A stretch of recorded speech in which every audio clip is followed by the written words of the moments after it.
What if I told you that right now, at this very moment, you're alive because of a decision made by a man whose name you've probably never heard? What if I told you that in 1983, a single human being stood between civilization and nuclear annihilation, and his choice to trust his gut feeling over computer systems saved not just 30 million lives, but potentially all of humanity? And what if I told you that this man, this hero who prevented World War III, lived the rest of his life in obscurity, forgotten by the very world he saved? This is the story of Stanislav Petrov, and if you've never heard his name before today, you're about to understand why September 26, 1983 should be remembered as the day the world didn't end. Stay with me until the end of this story, because what happened that night will change how you see the fragile thread that holds our civilization together. Picture this. It's just past midnight on September 26, 1983. The Cold War is at its absolute peak. Ronald Reagan has just called the Soviet Union an evil empire. The Soviets have recently shot down Korean Airlines Flight 007, killing 269 people, including a U.S. congressman. Tensions between the superpowers are so high that both sides are convinced the other is planning a first strike. Nuclear weapons are pointed at major cities across the globe, ready to launch at a moment's notice. The world is sitting on a powder keg, and everyone knows it. In a secret bunker outside Moscow, 44-year-old Lieutenant Colonel Stanislav Petrov settles into his chair for what he expects to be another routine night shift. Petrov isn't a general or a politician. He's not even supposed to be there that night. He's covering for a colleague who called in sick. He's a computer specialist, an engineer who helped design the very system he's now monitoring, the Soviet Union's early warning system for incoming nuclear missiles. The room around him is filled with the quiet hum of computers and the soft glow of radar screens. Banks of monitors display data from satellites orbiting high above the Earth, constantly scanning the United States for any sign of missile launches.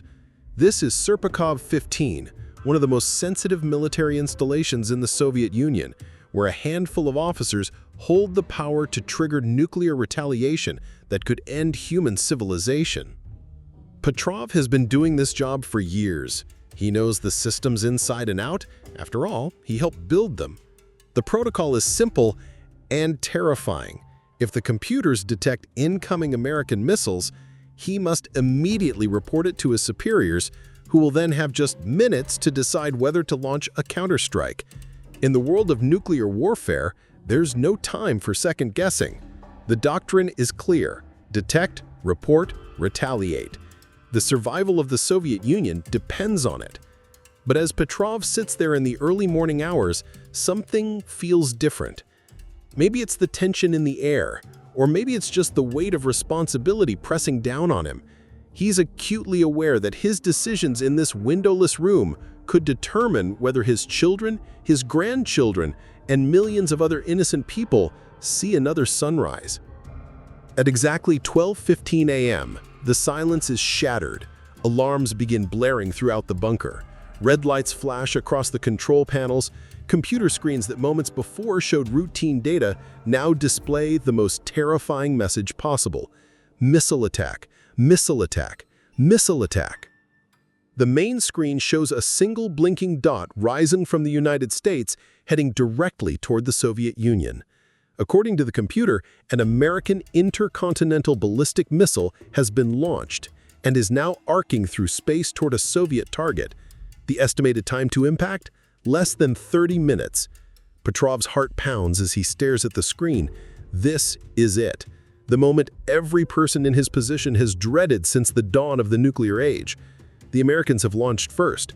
The computer is certain. The protocols are clear. He must pick up the red phone and report the incoming missile to Soviet High Command immediately. But something doesn't feel right. Petrov stares at the screen, his finger hovering over the phone. One missile? Just one? This doesn't make sense. If the Americans were really launching a first strike, why would they send just a single missile? Everyone knows that nuclear warfare doctrine calls for massive, overwhelming attacks. Hundreds or thousands of missiles launched simultaneously to cripple the enemy's ability to retaliate. A single missile would be suicide for the Americans because it would give the Soviets time to launch a devastating counterattack. Maybe it's a mistake, Petrov thinks. Maybe the system is malfunctioning. But even as this thought crosses his mind, the alarms get louder. More red lights begin flashing. The computer updates its assessment, not one missile, but two. Then 3, then 4, then 5. 5 American missiles are now showing on the screen, all heading toward the Soviet Union.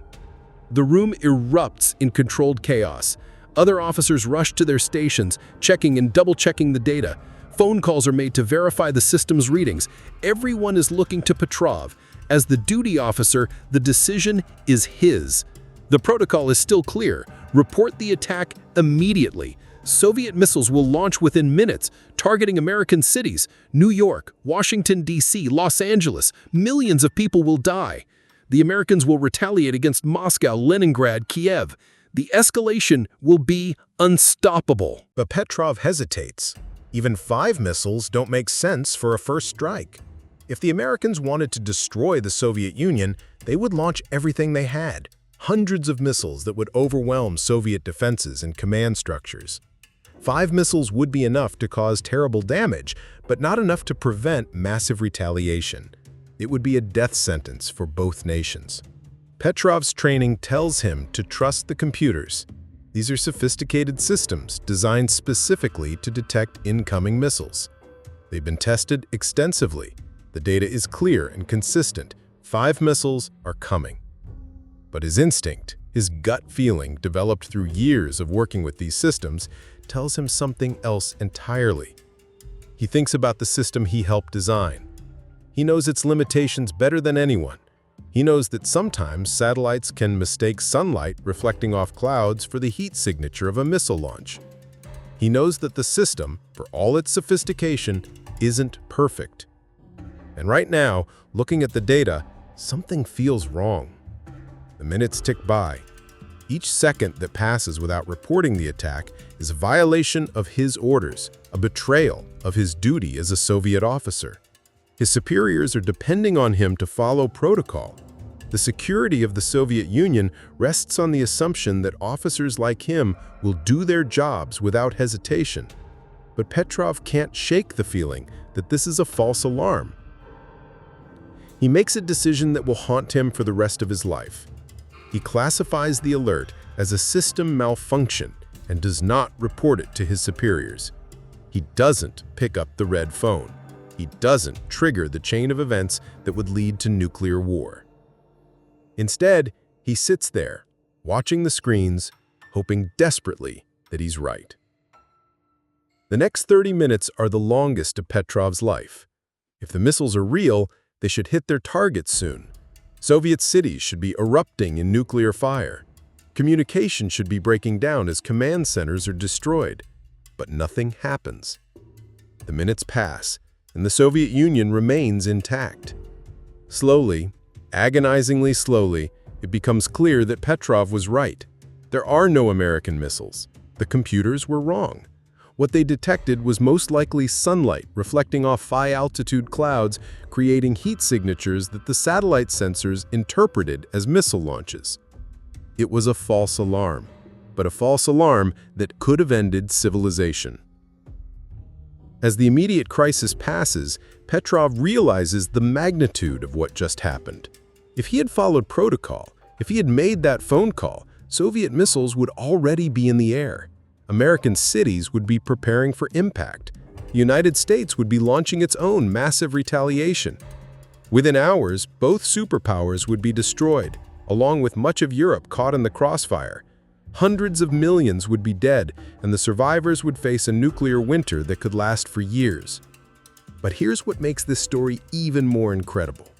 This wasn't the only time it happened. Just a few weeks later, NATO conducted a military exercise called Able Archer 83, a realistic simulation of nuclear war that was so convincing, many Soviet leaders believed it was cover for an actual first strike. The world came close to nuclear war again, saved only by the restraint of leaders on both sides who chose to step back from the brink. Petrov's decision that night in September demonstrated something crucial about the nuclear age. The systems we build to protect us can also destroy us. The computers and protocols designed to ensure quick retaliation in case of attack can also trigger catastrophic mistakes. In the end, it often comes down to individual human beings making split-second decisions under unimaginable pressure.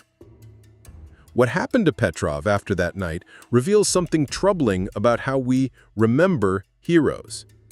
Rather than being celebrated for his wisdom and restraint, Petrov was subjected to intense scrutiny by Soviet authorities. His decision not to report the alert was seen by some as a dereliction of duty. He was interrogated extensively, and his military career effectively ended. The Soviet system, based on rigid hierarchy and absolute obedience to protocol, had no framework for rewarding someone who had saved the world by disobeying orders. Petrov left the military and took a job at the research institute where he had originally worked on early warning systems. He lived quietly, telling almost no one about what had happened that night. The incident was classified at the highest levels of the Soviet government. Even Petrov's family didn't know the full story of what he had done. For years, the world remained unaware that it had come so close to nuclear destruction. The story of Stanislav Petrov remained buried in classified files, known only to a handful of military and political leaders.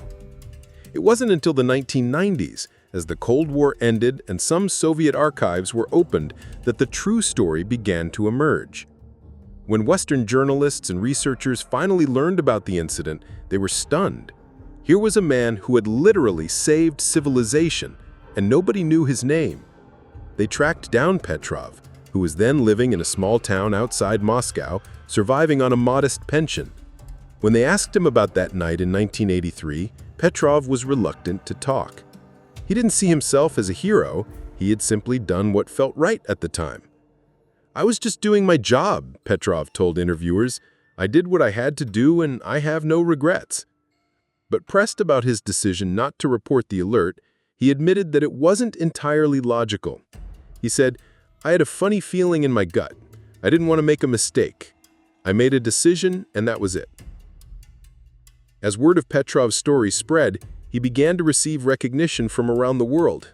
In 2006, he was honored at the United Nations in New York. In 2013, he received the Dresden Peace Prize. Various organizations gave him awards for his contribution to world peace.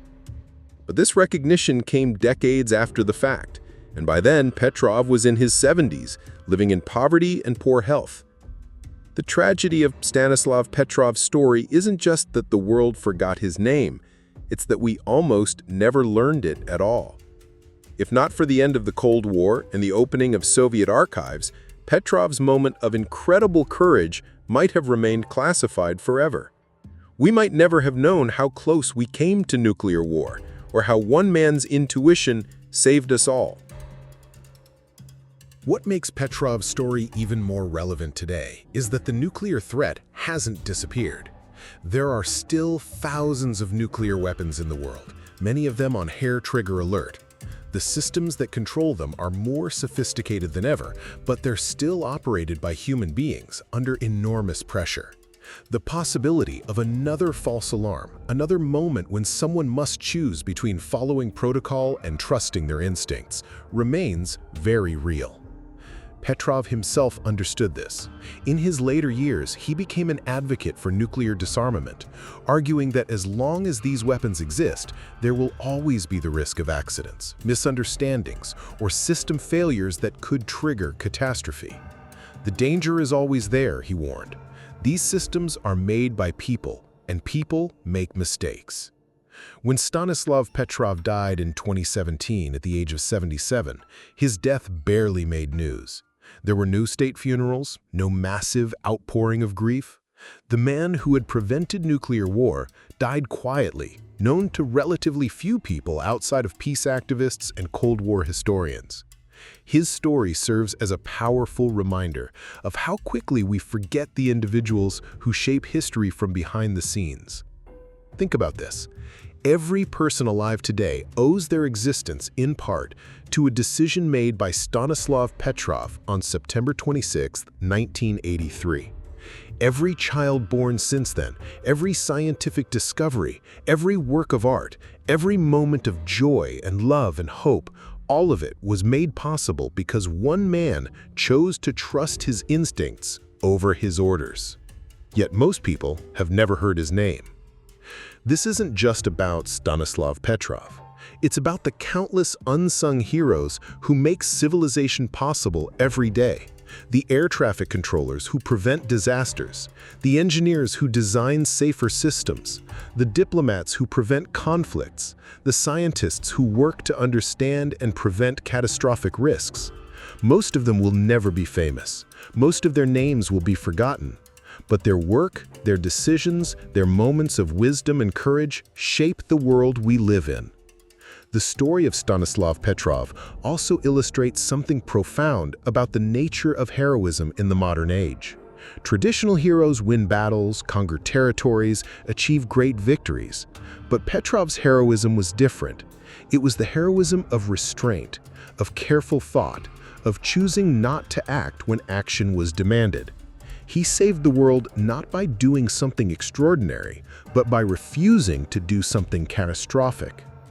In our interconnected, technologically complex world, this kind of heroism may be more important than ever. As we build increasingly powerful systems, artificial intelligence, genetic engineering, global communications networks, we will face more moments when individual decisions can have enormous consequences. We will need more people like Stanislav Petrov, people who understand the systems they work with, who think carefully about consequences, who are willing to trust their judgment even when it goes against protocol. The nuclear close call of 1983 also reveals something troubling about how we organize our most dangerous technologies. The Soviet early warning system was designed to minimize the chance of missing an actual attack, even if that meant accepting a higher risk of false alarms. The protocols emphasized speed over accuracy, action over reflection. In a system like this, someone like Petrov, someone willing to question the computers, to think through the logic of what he was seeing, was actually a liability. This suggests that as we design systems to manage existential risks, we need to think carefully about the incentives we create for the people who operate them. We need to reward careful thought, not just quick compliance. We need to create space for doubt, for second guessing, for the kind of human judgment that saved us in 1983. Today, as we face new global risks, climate change, pandemics, artificial intelligence, cyber warfare, the lesson of Stanislav Petrov is more relevant than ever. These challenges require both sophisticated systems and wise human judgment. They require people who understand technology but aren't enslaved by it, who can follow protocols but also know when to break them, who can make split-second decisions that might affect millions of lives. The story of September 26, 1983, also reminds us of the importance of redundancy and human oversight in critical systems. The Soviet early warning system failed that night, but it failed safely because there was a human being in the loop, someone who could evaluate the data, consider the context, and make a judgment call. If the system had been fully automated, if there had been no Stanislav Petrov sitting in that bunker, the missiles would have launched automatically. As we move toward an age of increasing automation, this lesson becomes crucial. There are some decisions that are too important to leave entirely to machines, no matter how sophisticated they become. There will always be situations that no programmer anticipated, contexts that no algorithm can fully understand, moments when human judgment and intuition are irreplaceable. But perhaps the most important lesson of Stanislav Petrov's story is simply this: individual actions matter. In a world of billions of people, where individual voices can seem lost in the crowd, it's easy to feel powerless. It's easy to think that history is shaped by vast forces beyond our control, that ordinary people can't really make a difference. Stanislav Petrov proves this wrong. He was nobody special. A middle-aged engineer working a night shift he wasn't even supposed to be working. He had no special powers, no unique training, no particular authority. He was just a person doing a job. But his decision not to pick up a telephone changed everything. His moment of doubt, his willingness to question what the computers were telling him, his choice to trust his instincts over his orders, these simple human actions prevented nuclear war. This is both inspiring and terrifying. Inspiring because it shows that any of us, in the right circumstances, might have the power to change the world. Terrifying because it reveals how much our survival depends on the wisdom and judgment of ordinary people making extraordinary decisions under impossible pressure.